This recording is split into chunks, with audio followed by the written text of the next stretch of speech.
Board members, we're back for another faction focus. This time it's the Birdfolk in Heroes of Land, Air, and Sea. Now the Birdfolk come out of the Plague and Pestilence expansion. That's the third and final expansion for Heroes of Land, Air, and Sea. And so we're going to start with the Birdfolk. You see the map looks a little bit different. There's this swirly overlay. We're going to get to that in our next video when we talk about the Merfolk. But for now, the Birdfolk rest in the sky. So let's take a look. We're pretty much going to be on this cam the whole time. This is really cool. It's three-dimensional. This particular island is sitting on stilts. Here you can see kind of the little nub sticking out here. It's really unique in that it literally sits above the board. So we're going to talk about all things Birdfolk in this particular video. So, for starters, the first thing the Birdfolk get to build as a building is concerned is called the Jousting Ring. Now the Jousting Ring states at level 1 the Birdfolk heroes may move by flying without an air vessel.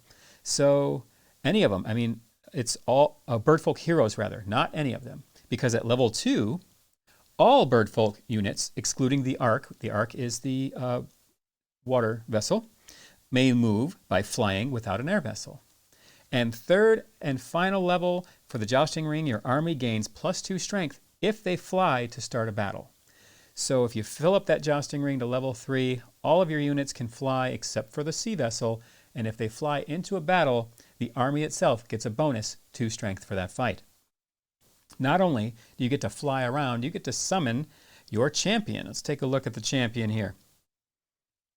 Oh, there's the champion, Lord Skane.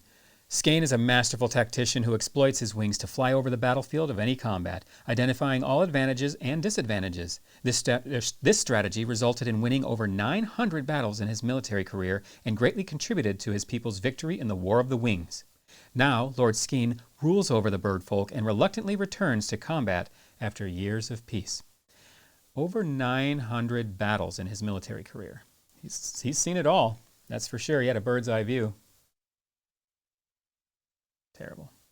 At level 1, Lord Skeen here gets for each other unit in his starting region, the champion gains +1 movement during a fly action.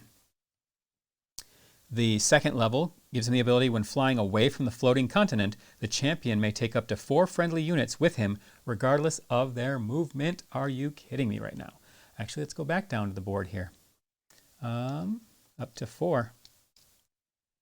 So him and 4, he can take a complete army. He can take a complete army with him.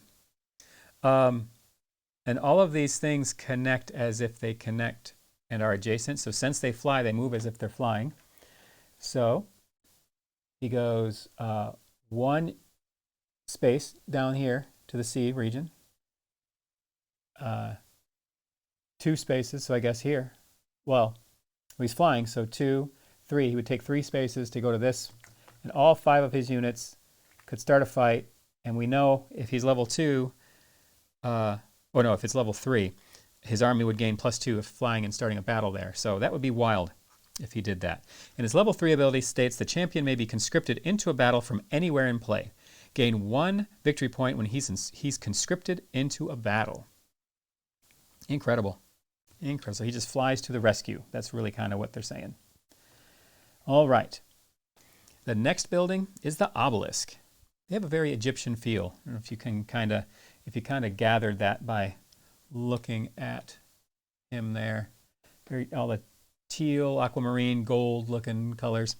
The Obelisk states at level 1 that newly recruited serfs may be placed in any region where you have at least 1 warrior. So I guess it is going to be better for a bird's eye view. I should probably stop with that joke. There and there. So if I recruit a serf from my courtyard, I can recruit him here. If I recruit a serf from my courtyard, I could recruit him here. Or, of course, right here adjacent to the Capitol building. All right, at level 2, after you take a cast action, you may then spend 1 mana to immediately ready 1 scribed spell. So if you've already cast a scribe spell, it would be exhausted, which you turn it sideways to show it's exhausted and used. This states that you can spend 1 mana to ready 1 that has been exhausted.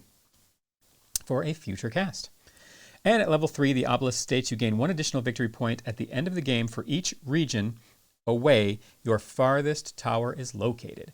So if you can get that tower pretty far away, whichever one is farthest, basically it's how much ore you spent to build that tower, because that's what the rules are for the tower. Is +1, or it's 1 ore for every space away from your capital. Then you get that many victory points. Kind of nice. It also lets you recruit the Vizier. Let's take a look at the Vizier. Here he is. There's the Vizier. At level 1, gain 1 resource of your choice. After each exploration token, the Vizier resolves, in addition to the effect of the token. Okay, so you're going to want him exploring with your Birdfolk. The Vizier at level 2 states that all regions adjacent to the Vizier's region yield 1 extra resource during collection. So he's going to want to hang out with the serfs in some, let's see, would this be the place? Right there? This would produce 3 food. This would produce 3 mana. This would produce 2 ore. Pretty good place to be. At level 3, if the Vizier is destroyed in battle, the enemy loses 3 victory points. Huh. That might just save his hide. That is the Vizier. That's Overseer Auroch. That's his name. Let's read about him real quick. As a mere steward, Auroch traveled the 6 continents of Ogmore after the War of Wings to oversee the construction of the immense temples to honor the Birdfolk. During this time, he orchestrated a plan to force the losing land races into religious submission, hoping worship of the Birdfolk would maintain the expectation of peace.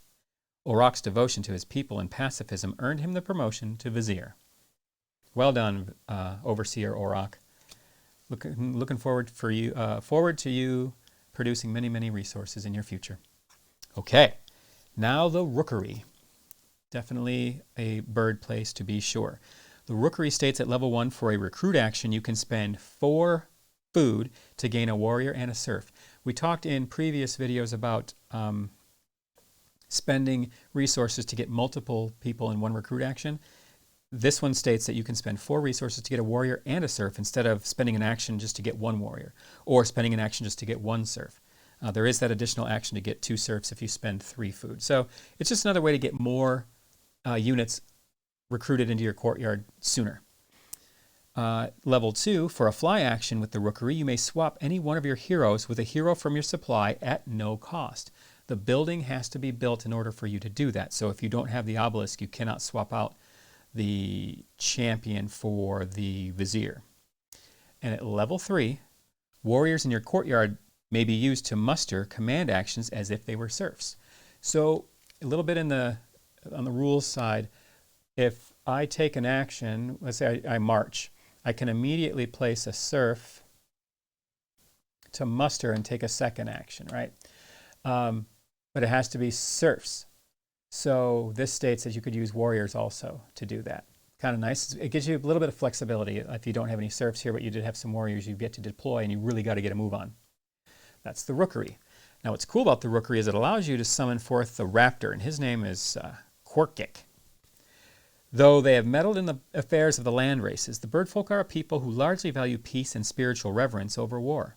Quirky, however, is the last descendant of the Raven bloodline, a family with dark feathers as well as dark desires.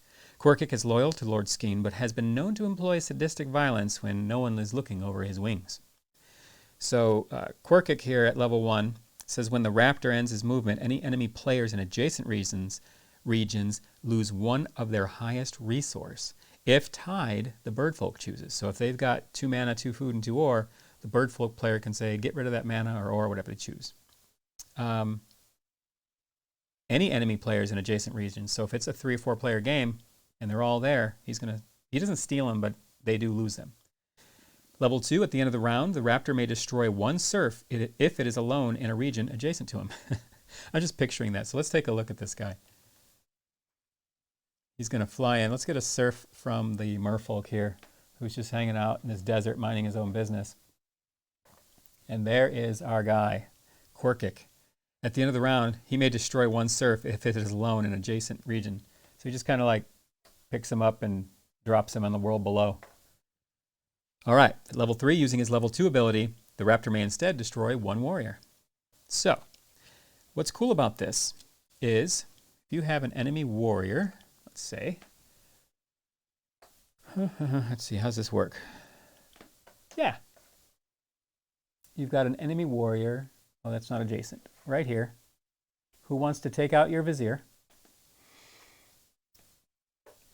And it's your turn, and for a fly action, it says you may swap any one of your heroes with a hero from your supply at no cost. Now, what's cool is I'll just take my fly action, put in my raptor, and put my vizier back in the supply. And now my raptor at the end of the turn can just sacrifice or slay that warrior for free because he's level 3. All right. A little more of the complex stuff now. How does the airship play in relation to, I'm sorry, the air island play in relation to the main board, right? So we're going to kind of get into that. You can build a sea dock. And the level 1 sea dock states that once built, you place the ark in the CSR under the floating continent. CSR stands for Central Sea Region. So you take the ship and you put it under here. Okay. So there's an octopus under there. You can see that in previous videos. So we'll just say it's here for sake of camera ease.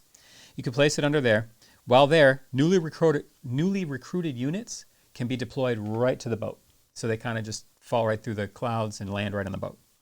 At level 2, the ark may sail through a central sea region without stopping. Now this little sea icon right there, or the sailboat icon, reminds you that when you're sailing through this big region, you have to stop. This says you don't have to do that. And at level 3, in battles using the ark, your tactic cards cost 1 less resource for each unit in the ark. So your tactic cards get quite a bit cheaper. I mean, I don't see anybody ever not fully loading a vehicle before going to fight with it. So your tactic cards would be cost you 2 less resources. All right, so that's how deploying the boat works. Since the air island, what do they call this? I have it here. The floating continent, it's called. The floating continent does not touch the board, so that's how you kind of deal with the ship. It never touches the air. Neither do opponents' ships ever touch the air. Sea vessels, I should say.